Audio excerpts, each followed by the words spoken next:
Assalamu alaikum. Toy kutlu olsun.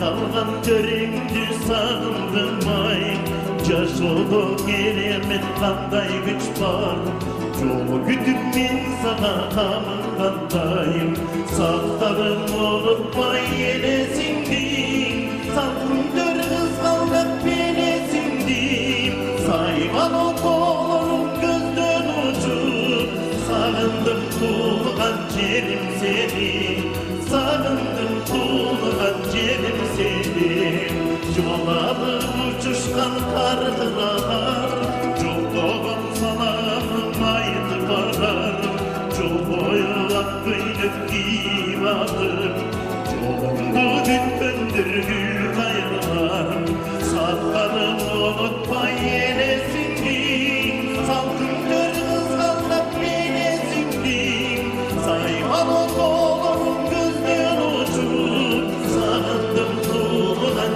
yerim seni Sarındım tuğlan yerim seni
Çok rahmat, salamatlarımı, ardaqtı ağayın tuğanдар kutmandı geçingderi menen toy kutlu olsun 2 yaş baktılı olgular.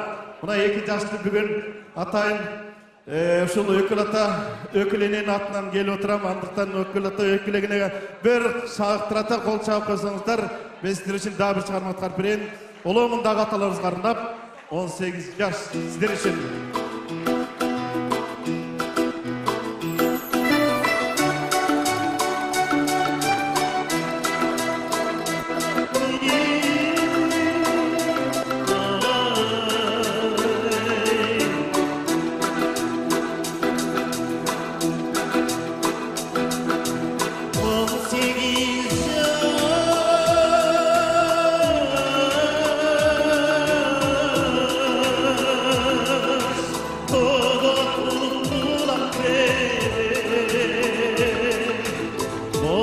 Atkan uçkan kulak bir